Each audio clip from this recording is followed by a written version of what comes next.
All right. I have no idea how to get the link. And we are live. Do you see this on the channel at all? On the channel? Let's see. Going to live. 12 waiting. No, it's not. I see. Oh, wait, there is a live. Yep. So there's the link. Is it the same link? No, a different link. Here, I can share it in the other studio. Okay. Yeah, well, we're live. I'm going to post that on my Twitter.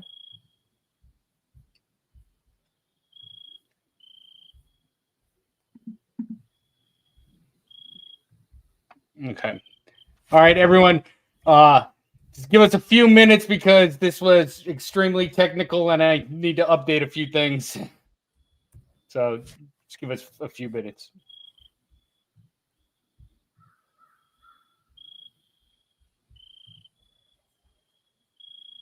So, Graham, how'd you find the link even? I went on your channel and then I clicked on live next, like after videos and shorts. And there's the old link and then the new link. And it says it's live right now. All right. So I just grabbed the link from there. All right. Yeah, I see it. All right. Yep. And then if you have that window open too, you can see there's people in the chats. So it looks like we can monitor the chats on YouTube. I see that. At the same time. I don't know if those chats come into StreamYard. Yep. Okay. Yeah, people are showing up in the comments. All right. Awesome. StreamYard. There are two chats open. We're trying to... I don't know how to do any of this stuff. I need an assistant. So we've had to reconfigure the links and everything. So I'm gonna put that back on Instagram and X and stuff like that. Yep, cool. Let me also put the link on the bold thing.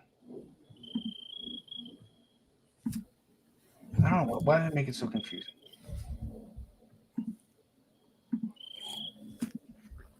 I think we discovered why people use StreamYard. Yeah.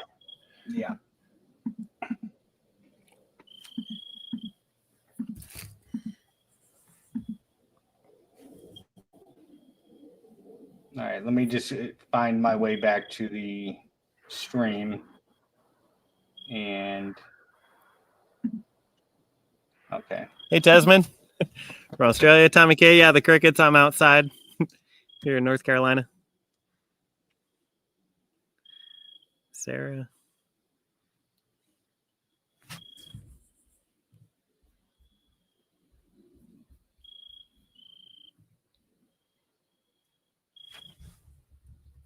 All right. And you hit this up on your X account and all that? Yeah, I posted it on my X. If you want to post on yours, yeah, that's what I'll do. That should be good to go. All we got Goob in the house. Irish Chit Town. Oh, that's awesome. Thank you. Welcome. It's my first live stream ever, so please forgive the technical difficulties. I'm now trying to update everybody who was on the old link to this new link, and not my thing yet, but we're learning. So it's a work in process. All right. I am gonna put that we're live now.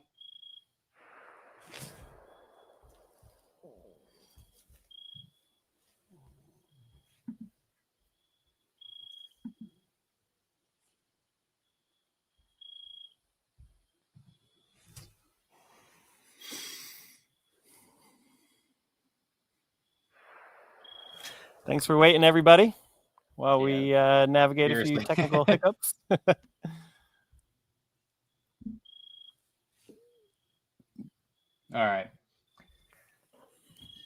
right. Well, thank you guys for joining us, and again, please forgive the technical difficulties. Tammy, I see your chat on the old link. Thank you for doing that.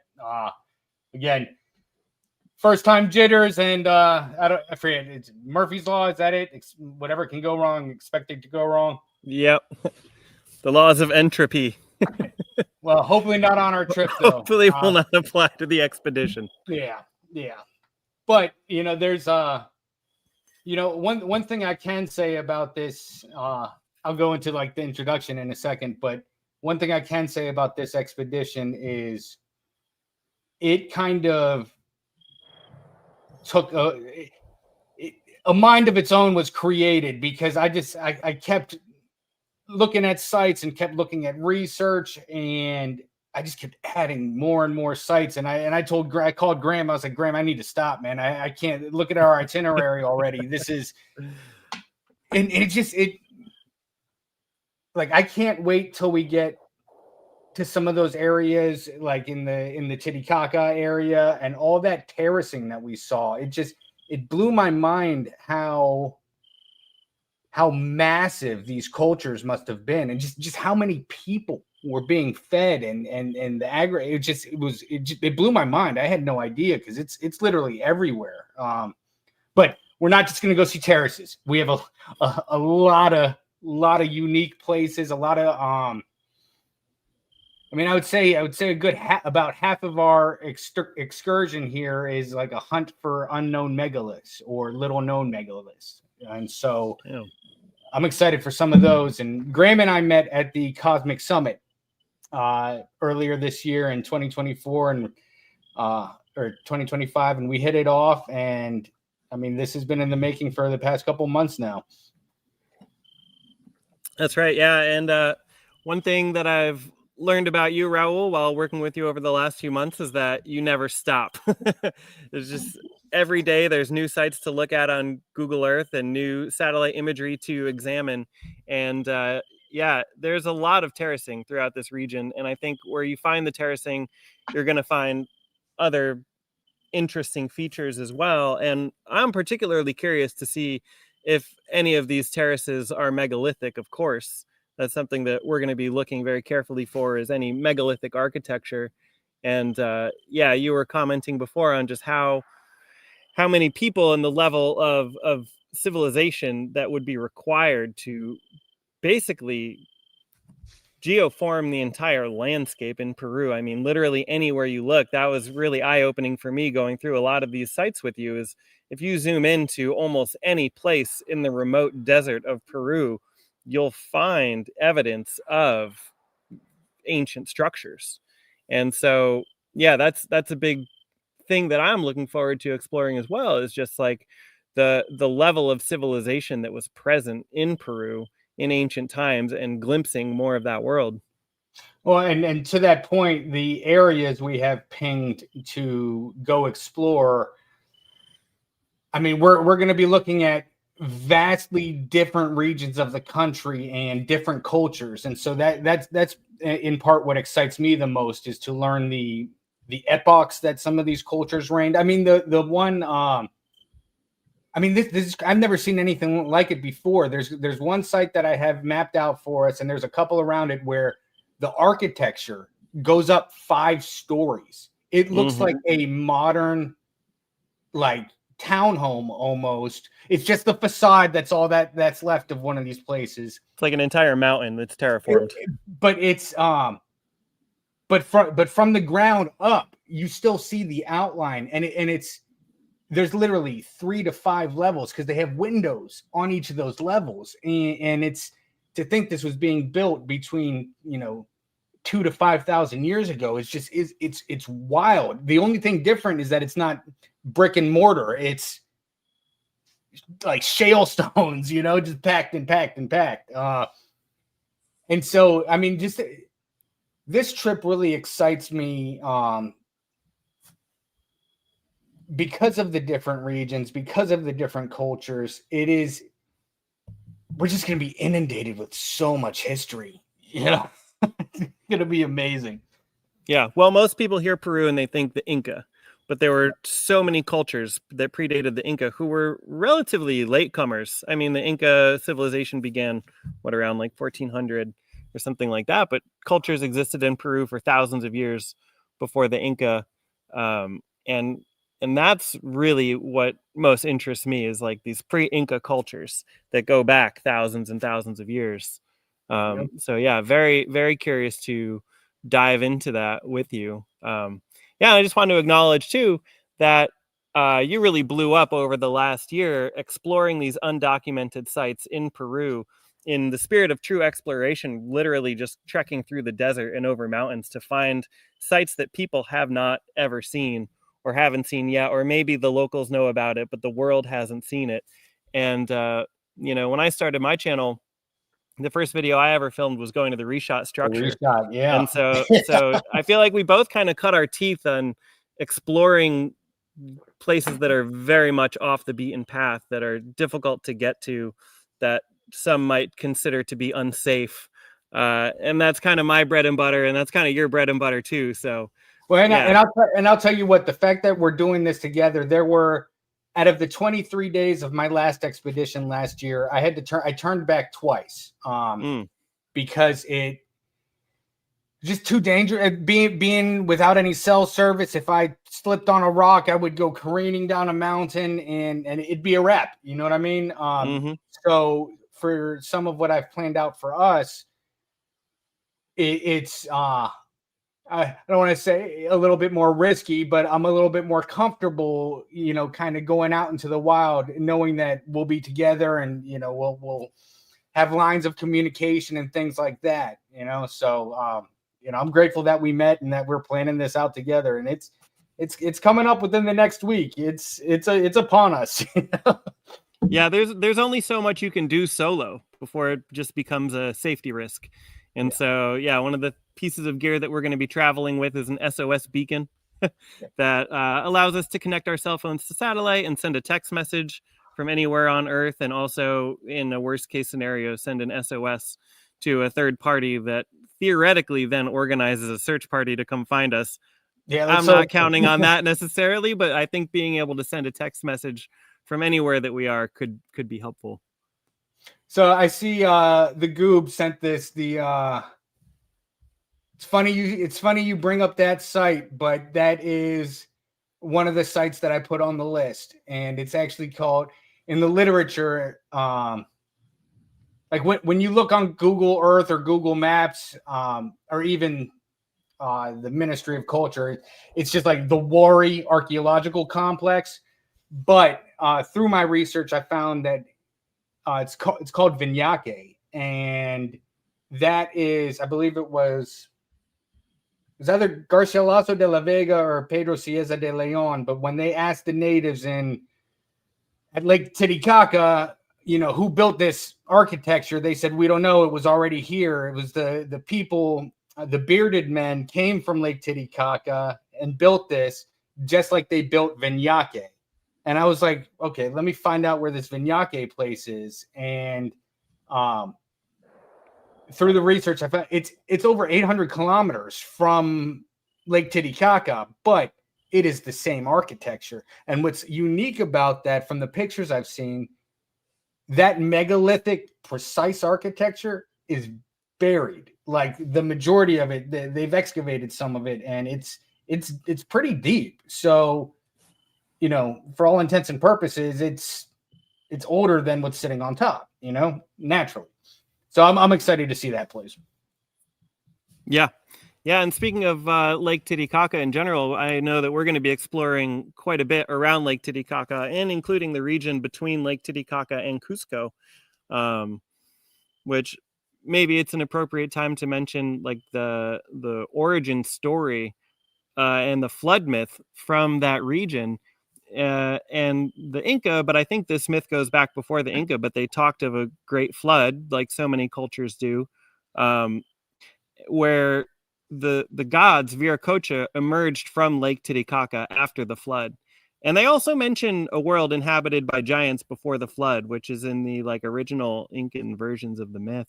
But, they emerged from Lake Titicaca, the Viracocha, after the flood, and then they wandered through Peru, and they had this golden rod, and the test of where they would found their city, they would plunge the rod into the ground, and where they plunged it into the ground, that's where they would end up founding Cusco.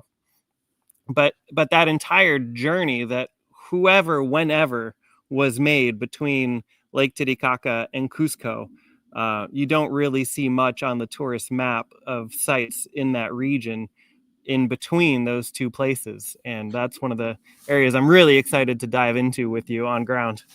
Well, and I'll tell you what so what I'll end up sharing a video on this at some point, but my process of researching the sites, and I told you this, Graham, because I sent you some pictures. I know, one of your big things is the naval idols. That's right. You wrote an awesome book on it, and beautiful pictures where you traveled all over the world capturing these things.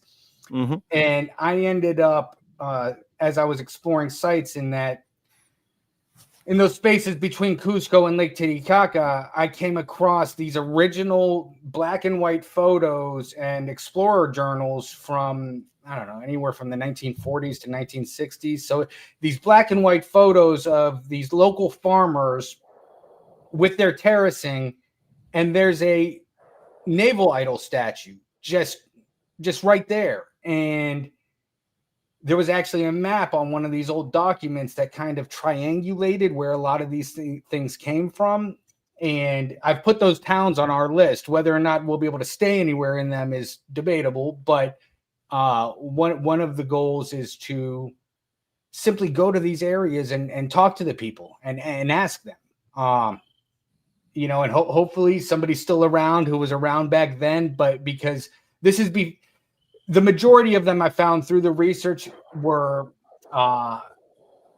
picked up and put in, a few of the local museums. Mm-hmm. However, they were finding these things everywhere, and I mean, statues taller than us. And so, and with carvings, I mean, some of this stuff reminds me of what you see at like Göbekli Tepe or Mm-hmm.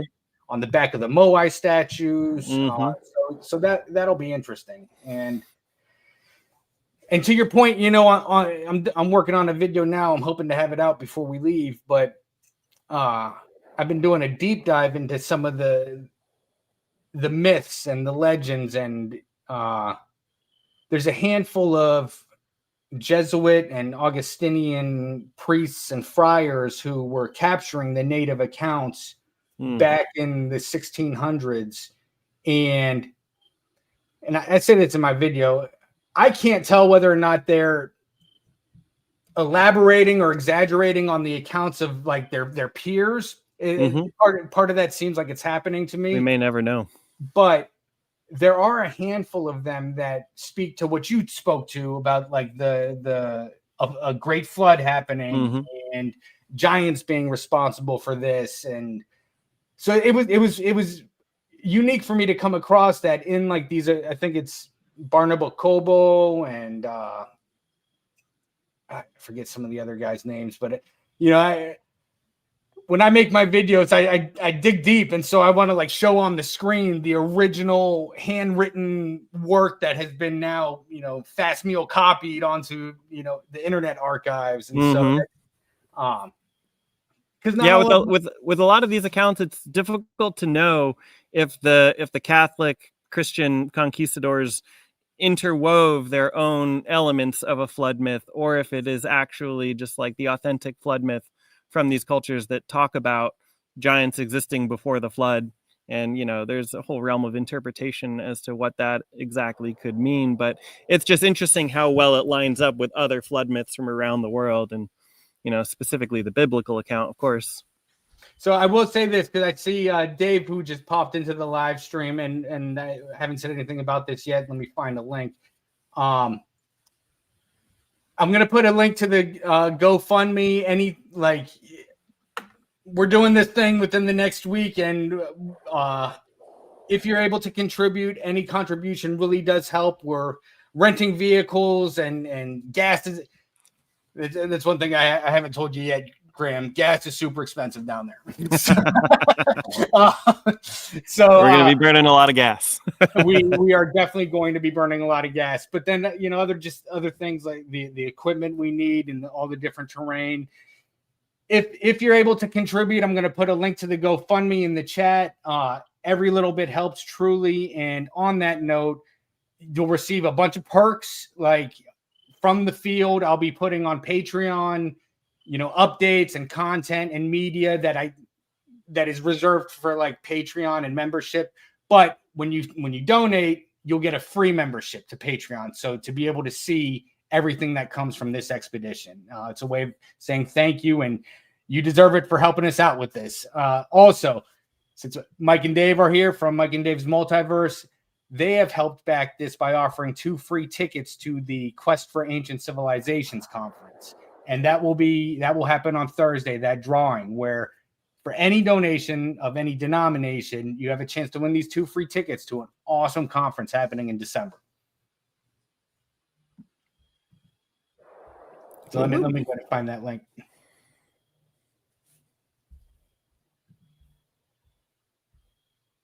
All right. I lost where we were right before all of that. We're talking about flood myths in Lake Titicaca, in the region between Lake Titicaca and Cusco. And the price of gasoline in Peru. So, I mean, that's one thing I really want to also focus on when we're in those areas is, trying to take the time out to, we have we're going to be bouncing around to a lot of different places, but, hearing the indigenous accounts and the histories in these various regions, that's become more and more important to me. And I don't think that there will be a lack of it. From all of my personal experiences, people have been so happy to help and share the history and share the stories. And so that's something I'm really excited about. Yeah, that's right. There's a living connection to these ancient cultures there, and there are wisdom keepers there. And that's one of the really cool things about working with you on this is you're connected to so many people down there now. And I think we're going to be able to access a lot of that wisdom and knowledge, which is going to be incredible. All right, I finally found the link. So that's the link. We're going to try to be on that live stream with Mike and Dave from Mike and Dave's Multiverse, where they draw the tickets for the winners. So again, if you're able to donate $5, it's your chance to win, 2 tickets worth $500 and go to this awesome conference with awesome speakers. It's being promoted by Mike Collins of Wandering Wolf. And, thank you. I think Dave's just on here, but thank you, Dave, for helping us out with this. Thanks, Dave. So what else are you excited about for this? Well, I don't know if people have an idea of exactly what we're doing or exactly what the plan is, but we're going for almost an entire month to Peru. We're going to be exploring regions all over the country, to the north, to the south, central, and just a lot. We're going to be visiting a lot of sites that you've found on satellite, a lot of remote sites. I think that's what I'm most excited for, is just in the spirit of exploration, getting into these really remote areas. I've been to Peru once before. I visited a lot of museums, searching for naval idols in the Gold Museum in Lima and the Larco Museum, and did the standard tourist stuff, Sacsayhuaman, Machu Picchu, Cusco, the Coricancha. And what we're going to be doing is not on any tourist itinerary. There will be some places. Just if we're in the area, it's like that's what ended up happening when I was planning this thing out. I'd find a few sites that are off the beaten path, and then recognizing it's an hour and a half from this other site that I've never been to, that I know you haven't been to, and it's we're an hour and a half away, man. We have to. You know what I mean? Oh yeah, we're not going to skip Chavin. We're not going to skip Huantar to Chavin just because Exactly. people know about it. Yeah, we're going to be hitting some of those sites too. Tell you what, the only thing I'm a little nervous about is some of these places we're going to. There's a stretch of a few days where it's the rainy season. And so I'm a little worried about the roads. But this was awesome. All right, we should be worried. I told you this. So I found an image of this site, this megalithic site, and apparently the townspeople have been trying to get it on the Ministry of Culture's radar so they could preserve it. And I ended up tracing down. This is the research that happened. This is why I've stayed up for days. I ended up getting in touch with the person who took the picture, and turns out he is the ex-governor or mayor or comparable position of the campesino there, of the little farming area. I mean, it's this little pueblo in the middle of nowhere. And so I get in touch with him and he calls me. So we speak on WhatsApp, and he has offered to help us navigate to this site. And again, and I cross-referenced it on the Ministry of Culture's database, like in that region, to see where they have a great database. I mean, thousands of archaeological sites. It's wild. But I cross-referenced it on there, and it's not on their database. And so, like I said, the townspeople have been trying to get the attention of the Ministry of Culture because it's a megalithic site. And so where I started with this was, and it's the rainy season in that area. So I texted him and I said, what are the best days for us to go there? And he said between this date and this date with, what was it? With the seasons of the moon, because of the rainy season. And I'm like, I like this guy already. You know what I mean? Like, I didn't tell you that part, but I'm excited about that. Yeah, he's tracking the weather patterns and the rain in accordance with the moon cycles. Well, and I mean, that's, they're in this area, they're farmers, and so and they don't have all the pollution that we do. The life isn't as busy, and so like it's, as far as like attention spans go, it's more of an ancient way of life. Exactly, and that's something that for me personally has always pulled me. Oh yeah, absolutely. I think that pulls a lot of us. That's a lot of the reason why we get into this line of work. It's because we're drawn to the old ways and the ancient ways of life, and just glimpsing how the world used to be before all of this. Yeah. So if anybody has any questions, feel free to put them in the chat. If I've overlooked some, please put it back in. Again, we don't have anybody monitoring this stuff to inform us. It's just me and Graham doing this solo, Okay, we got Ronan asking, the roads could wash out. Yeah, I think a lot of the roads we're going to be traveling on could potentially wash out. Yeah, so there's I've created a pretty meticulous itinerary. I mean, literally the thing is plotted out by the hour. But there's so many sites that I've pinpointed, which is something to remember to do, Graham, to make sure you download those maps offline so we have them. Yep, definitely offline maps.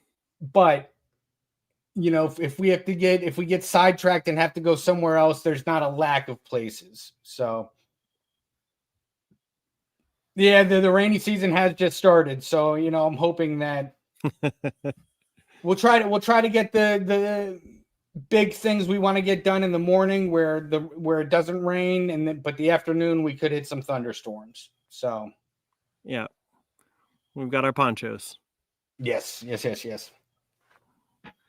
Let's see. Someone was asking about the Camino Inca Trail from Cusco to La Rey. La Rey. Where's La Rey? Araya. Let's see.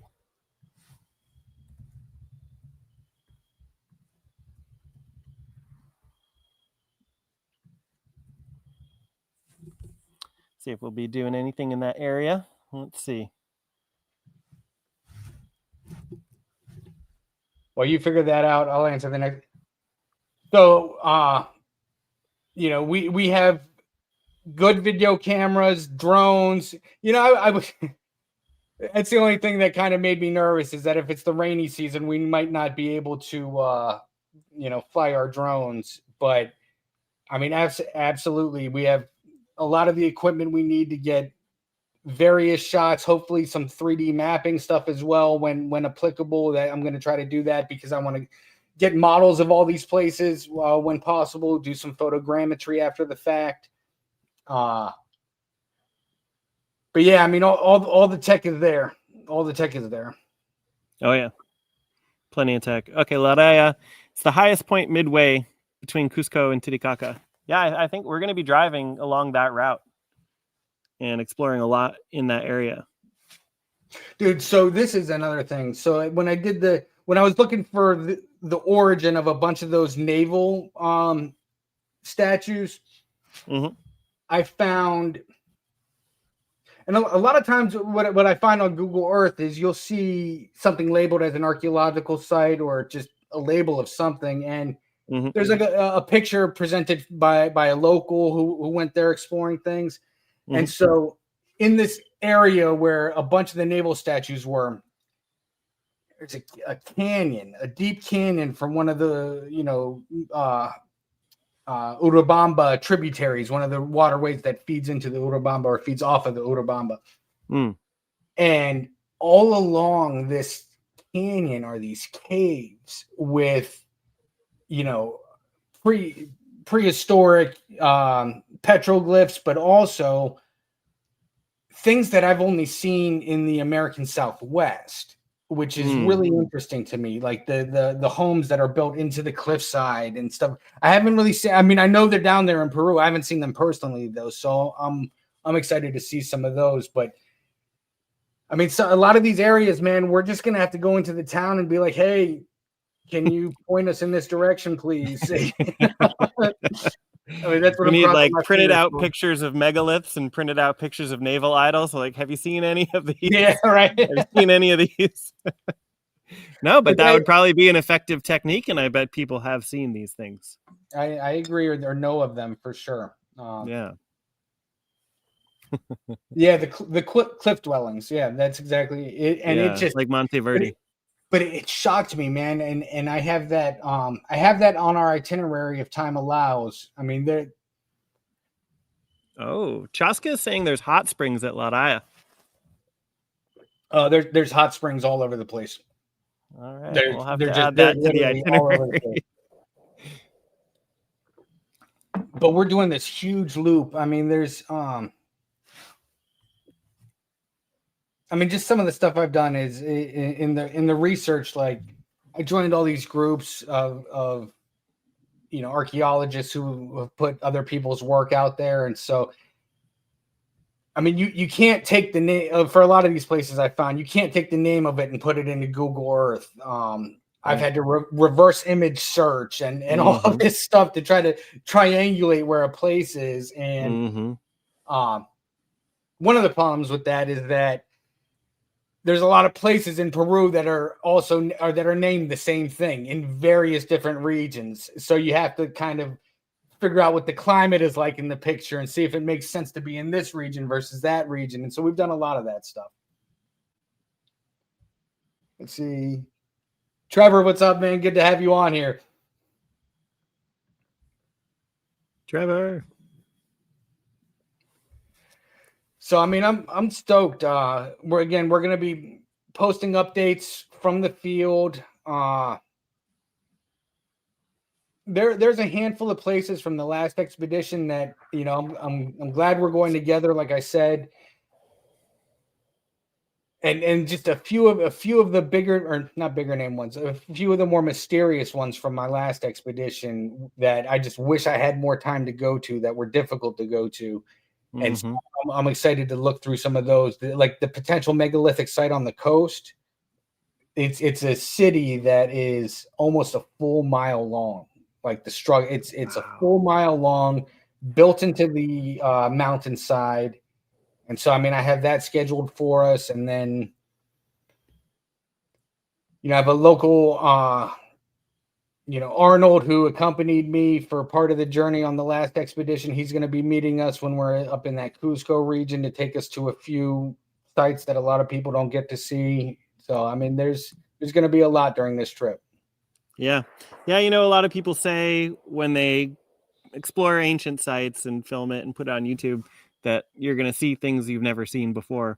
But, we really are going to be showing people sites in Peru that they've never seen before. Yeah. I mean, that's become one of my personal goals after recognizing just how many sites there are in Peru. That, I mean, if anybody's seen any of the podcasts that I've done, that I don't know, between 1900 and 1960, archaeologists were going up and down the coast, documenting these things. But after that original documentation, unless it was a site that was going to get tourism, not a lot of funding went to it. And so it was kind of like a one and done deal. And since then, for a lot of these places, there hasn't been any pictures or video since, the 1960s. And I think that's important. Oh yeah. Yeah.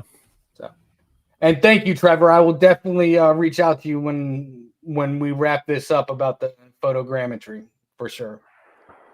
Yeah. Awesome. Does anyone else have any other questions in the live chat? Bolivia has a continuation of them. Yeah, we are hoping to get over to Bolivia as well while we're at Lake Titicaca. So we'll be exploring some of Bolivia, hopefully, as long as we can get over there and leave the rental car and find another rental car. Just the border. Just so everybody knows, if you rent a car in Peru, you cannot take it into another country. You cannot do that. So, does anyone know if you need a yellow fever vaccine to get into Bolivia? Heard of the Inca face in the mountainside in Ecuador? Yeah, I've seen photos of it. Try to get some funding projects like this. Yeah, cool. We're down. We're down. Funding is good. I like funding. Yellow fever is for Brazil. Okay. Cool. Yeah, I didn't think we needed a yellow fever thing. Yeah, I just saw conflicting things online, but yeah. Thank you, LaDonna. Thank you. I'm really excited to show, like, some of these places, just from the little pictures I've seen on these old Explorer diagrams and stuff like that. It blows my mind. It blows my mind how much was happening in Peru. I mean, it was truly a cradle of civilization for thousands of years. That's exactly it, right? It was like the ground zero of ancient civilization in a way. I mean, it truly, and something else you mentioned about, some of the myths, and when you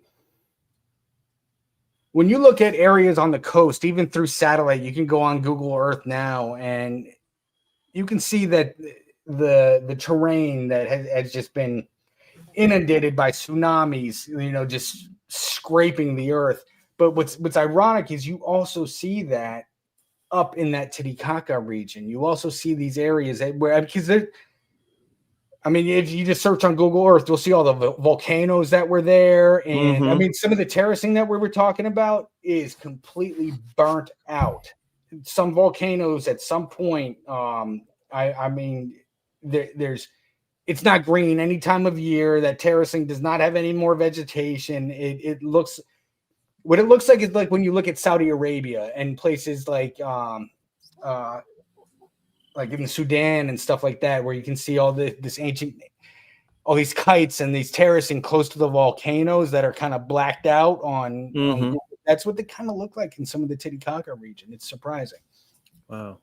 Yeah, excited to see it. And what you were saying about the scale, just the sheer scale of culture and civilization in this region is something that probably not a lot of people are aware of. And it kind of reminds me of Mexico. Like, if you look into Mexico, and the ancient cultures there. You might see photographs of Chichen Itza or Teotihuacan, but if you actually fly to Mexico and drive around in the Yucatan, there's pyramids every half mile. There's pyramids in people's front yards. There's pyramids in people's backyards. There's pyramids in the park that the children are playing in. I mean, it's like the Maya had terraformed the entire landscape of the Yucatan, and most people don't realize that because most people will never drive around the Yucatan for weeks on end. But Peru's similar, I think, in that there are ancient sites literally everywhere, and sites like Sacsayhuaman and the Coricancha, they don't exist in a vacuum. They exist amidst a backdrop of thousands and thousands of years. Really, I don't think anyone knows quite how far back it goes either. And I wouldn't be surprised, obviously, if culture in Peru is much older than we know. But yeah, just giving context to the scale of it is going to be fascinating. I wrote about this on some of my posts. The amount of terracing that I was seeing, and I mean, for me, that'll also be a hint too. If I see terracing, then I know there's got to be a city nearby or something. But this amount of terracing, I mean, there's also some really cool ones in the Titicaca area that are. They almost look like crop circles, but it's specific terracing that these geometric shapes that go back thousands of years. I see you, Hugh, and I'm hoping that we're gonna come. Hugh Newman, everybody, I see him in the chat. We are going to probably cross paths when we're up along that Inca Trail between Cusco and Lake Titicaca. So I am stoked about that. Can't wait. Hugh Newman in the chat. Yeah. What's up, Hugh? Thank you for joining, man. So I mean, it's that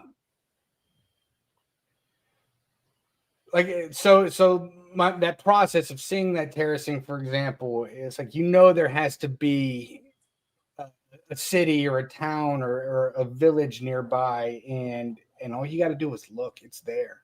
Well, my understanding of the terracing was that it was primarily for agricultural production. So anywhere that you see the terracing, that should set off a light bulb that's saying, okay, this is where a vast quantity of food was being produced. And so all the people that were consuming that food and the entire culture, civilization, population from that region would be centered around those terraces. So wherever we find terracing, there's probably going to be a lot of other stuff to find as well, but that's kind of the hallmark, and that's often what's most visible from the satellite imagery, just from reviewing that with you over the last few weeks. Well, and what's interesting too is, and that's why I want to get boots on the ground at some of these places, because what you'll end up finding, especially in that Lake Titicaca region, the chulpas, the little like Silustani, these burial towers made of megalithic stones. But those are all over that region, and a lot of times you'll see the terracing kind of,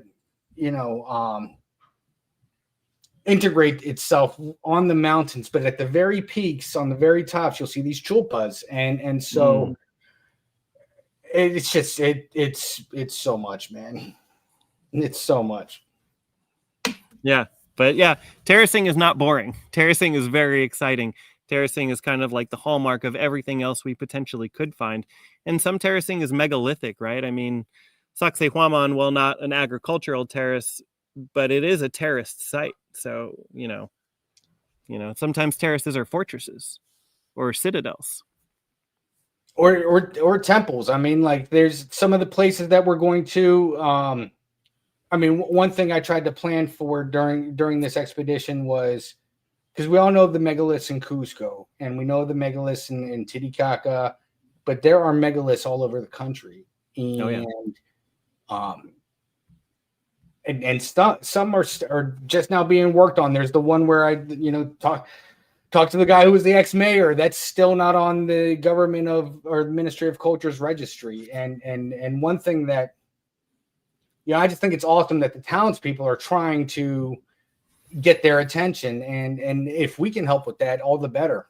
That one's going to be a trek. That one's going to be a trek. I'll tell you that. We're going to be doing a lot of trekking. Yep. So, I mean, definitely, I'll be, like I said, I'll be posting on Patreon. We'll be posting on social media when we have the opportunity to kind of keep everybody up to date. But I cannot wait to show you some of the things we're going to come across. It's mind blowing, absolutely mind blowing. Oh yeah. Any other questions? Bet you money you'll discover something mind blowing. Yeah, Hugh. That's what we're doing. That's why we're doing this.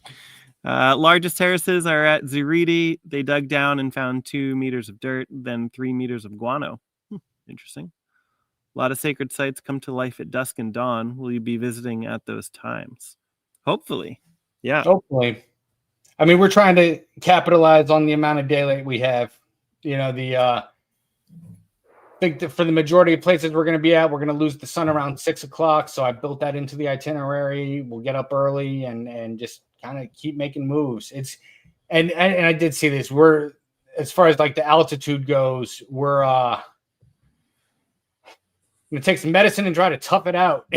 I mean, like there isn't, I tried to plan it so the acclimation period will just be driving for the most part.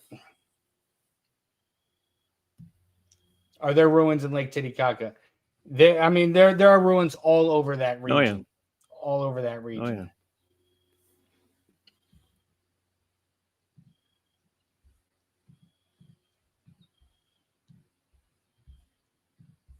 Trevor, I know the places you're talking about, and I have them on pinpointed on the map. I mean, that's the other thing that blew my mind too, is typically when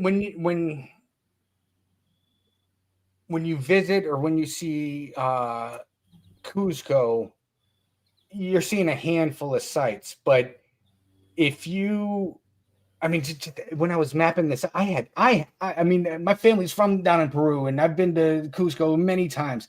I just really had no idea how many sites are in that region. And our guide is going to take us to several of them, I think, the first day we get into Cuzco.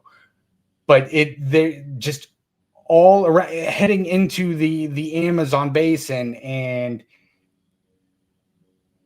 I mean, it's truly mind-blowing, man. Like I just I remember taking a moment, looking at these maps, looking at the terracing, looking at the amount of sites, looking at the amount of megalithically constructed sites. It takes your breath away how much was happening up there. Oh yeah. So SS mentioned that the sacred sites come to life at dusk and dawn, and it reminded me of, sometimes there are solar alignments, and I think Hugh Newman was actually the one who discovered the solar alignment at Karahan Tepe.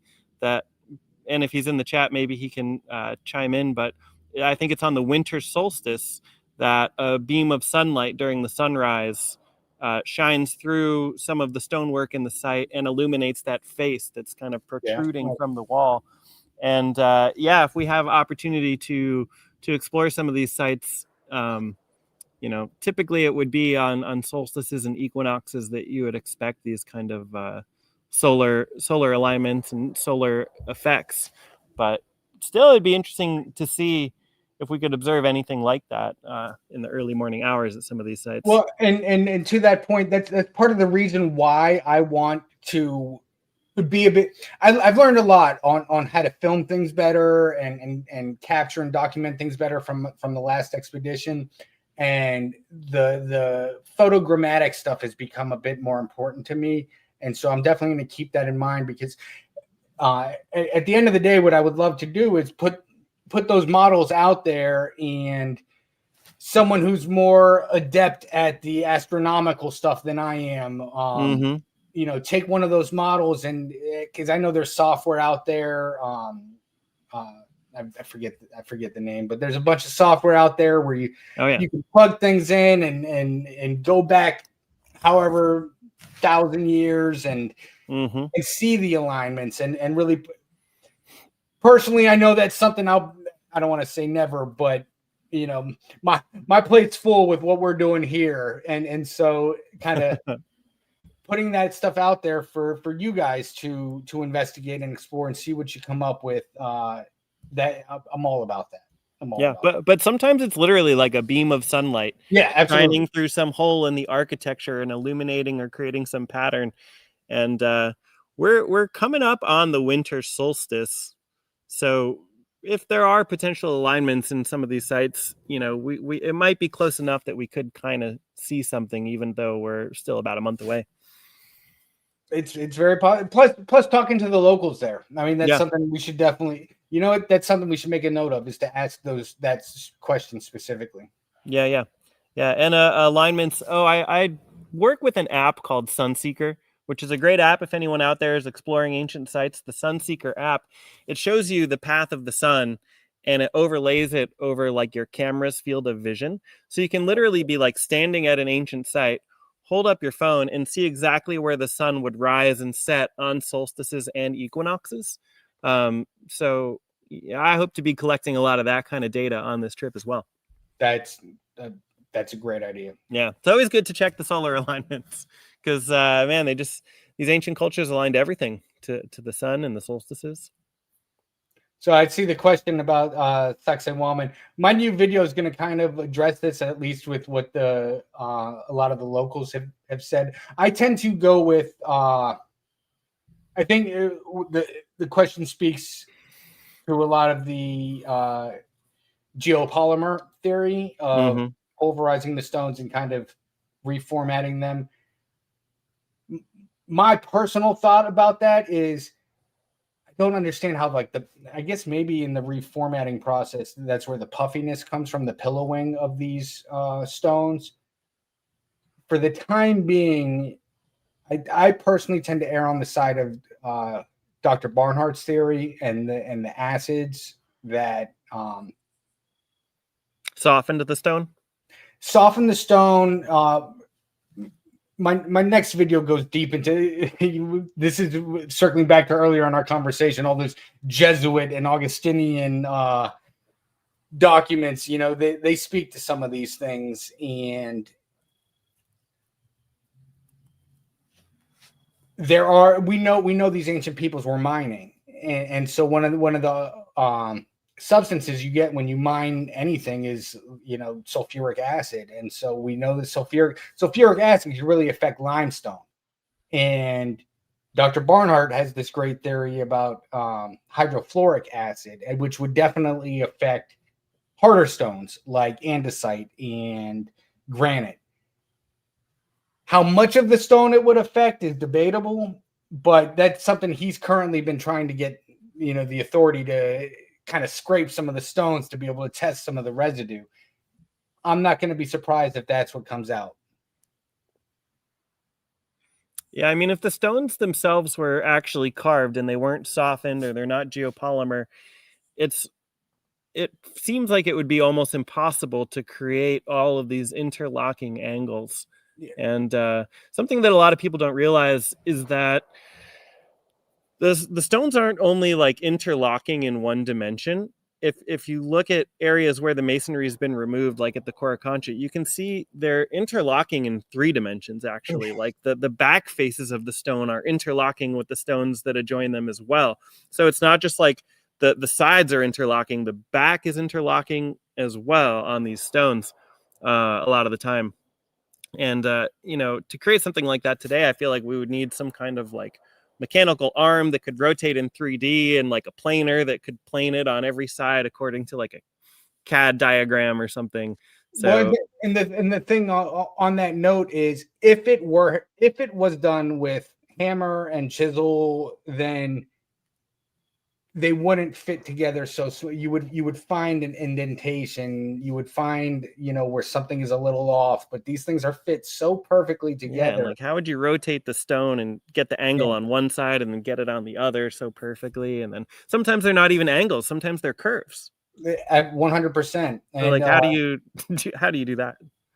And so, but something else Dr. Barnhart mentioned on the Limitless podcast is some of these stones, when you look at the seams in between them, you can see that almost on a molecular level. It looks like the molecules have like crisscrossed, and so for that to happen, you do need some sort of substance that would affect that outer layer of the stone to create that bonding, you know. And so my personal theory on that is it's a mix of Dr. Barnhart's hydrofluoric acid theory, but I also do think that there was something what's the word, natural to it. So and so you have this hydrofluoric, which is natural, so to speak, because it's you get the acid from, you know, when you're mining things. And then they were also making jewelry with fluoride, so you get the fluoride from that, and you get the hydrochloric acid from the mining. But there's also a research paper out there by Helmut Tribuch where he brings into the account the old chronicler stories about this red plant. And when you trace the science of this red plant, there's oxalate. Oxalic acid comes from these natural plants that grow in the area. If you mix that, my theory is if you mix that with the hydrofluoric acid, you're going to get a more powerful acid or some sort of residue that you could spread. And so that's the subject of my new video. Yeah. The one thing I will note in regards to Sacsayhuaman is, the larger stones are on the lower levels of terracing, and the higher up on the terraces you go, the smaller the stones kind of get, which suggests to me that moving the material itself was a challenge. But, take that for what it's worth. Well, so, I mean, and again, one of the things I want to do is talk to as many elders as we can. You know, and record those histories, those oral histories that we can, and do it with better equipment this time, because last time, half my video footage from last time I had to put music in the background because of the wind. You know what I mean? Oh yeah. So. Yeah, we'll need a good mic. But we're prepared. We're prepared. And so, I mean, the expedition. I'd see another question in the chat. The expedition's coming up. It's only within the next week. It's exciting. And I mean, and as soon as we touch down, the next day we're flying out to somewhere else. So I mean, it is boom, boom, boom. We are really trying to squeeze as much in as possible. Yeah. I don't know if you've got a video coming out in the next couple of days, but I know the next anyone hears from me, I'll be in Peru on the expedition. Lot to do between now and then too. I'm working on having something released before we leave. So cool. Oh, if we do stop in Cusco, are we going to get to explore the tunnels that have been all over the media lately? Good question. We are in the background. I am in touch with some people who hopefully and thankfully have offered to help us be in touch with some of the research that's happening there with the Chicana project. And so I'm excited about that. I mean, it's been known about for hundreds of years that there were tunnels underneath Cusco. Something I'm excited about is there in the research I've done, there's also supposedly tunnels in the Lake Titicaca, and there's been some research done on those. So wow, I'm excited to see if our connections might be able to pair us up with some of the research that's happening there. Yeah. I think in general, like the tunnels are kind of like the bombshell archaeological discovery that awaits us all over the world. I know that in Monte Alban, there's rumors of tunnels all underneath that site, but the public's not allowed to see them. Of course, in Egypt, we know there's tunnels all over the place that the public is also not allowed to see, except for like a shaft here and there that, where does that go? It probably leads to the tunnel system. And now, of course, we know for a fact that there's tunnels in Cusco that link the Coricancha with Sacsayhuaman. Well, that part I'm not 100% on. That's my understanding, but I don't have that verified. But yeah, I think that subterranean tunnels are a feature of probably all of the most impressive archaeological sites around the world, whether we've discovered them or not, whether the public is allowed access to them or not. They're there in many, many of these places. And I would love to see one of them. Yeah, that would be great. I just want to see one tunnel. And I mean, and for me, I can't wait till the technology evolves and gets a little bit more cost effective, where the surveys can be done, and whether or not it's some of the SAR stuff that Trevor Grassi from the chat has been working with the teams out in Egypt, if that can be applied to other sites, or even just ground penetrating radar, once that becomes more affordable with tech. I mean, just the amount of places that can be surveyed is, that it's another thing that has become a big mission of the Pillars of the Past channel is documenting these places as best as possible, because as humanity evolves and we spread out, a lot of these sites get affected, unfortunately. And I've personally come across many that don't exist anymore. So documenting them when possible has become a very prevalent mission of the channel. Rebooting History said, from the sky, the giant angled walls could represent a giant bird wing at Sacsayhuaman. That's interesting.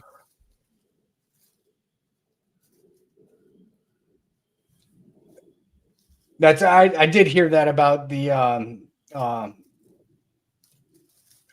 team from, thank you, Trevor, the team from Egypt looking at Cusco. Definitely needs to be done. Oh yeah. So, any other questions? I still need to pack, man. I still need to clean out my hard drives and all that stuff. I just cleaned out all my memory cards, and I'm about halfway through packing. Yeah. I mean, and we're the last expedition I stayed on the coast, so it was only one season I had to pack for. This trip is a bit more expansive. We kind of have to pack for summer and winter. Yeah. I ordered some thermals, and yeah. It's gonna be a lot, and then getting in touch with all the making sure we have the right vehicles available to us. It's gonna be it's truly going to be the expedition of a lifetime, what we're about to embark on. That's right. Yeah. It's exciting. So, and we'll try to keep you guys updated from the field. I'm looking forward to posting pictures and the things we were able to document and uncover. It's a lot. Yeah, wish us luck, everybody. Keep us in your thoughts and prayers. And yeah, we're going to be down there in Peru for the next month, trying to uncover archaeological features down there that have never been uncovered before. And if you don't hear from us in quite some time, let's band together. Yes, send help. We'll have the satellite beacon sending pings out, so make a fuss about it. Send an extraction team to the desert somewhere between Lake Titicaca and Cusco. Well, I'm going to get back to working on this video that I'm hoping to release before we leave. And I'm going to get back to packing. Sounds good. Thank you all for being a part of this. Please excuse the technical difficulties, and thank you for your patience with that. And the next updates will be from the field. Heck yeah. All right. Thanks, Raul. Thanks, everybody. All right, everyone. Take care.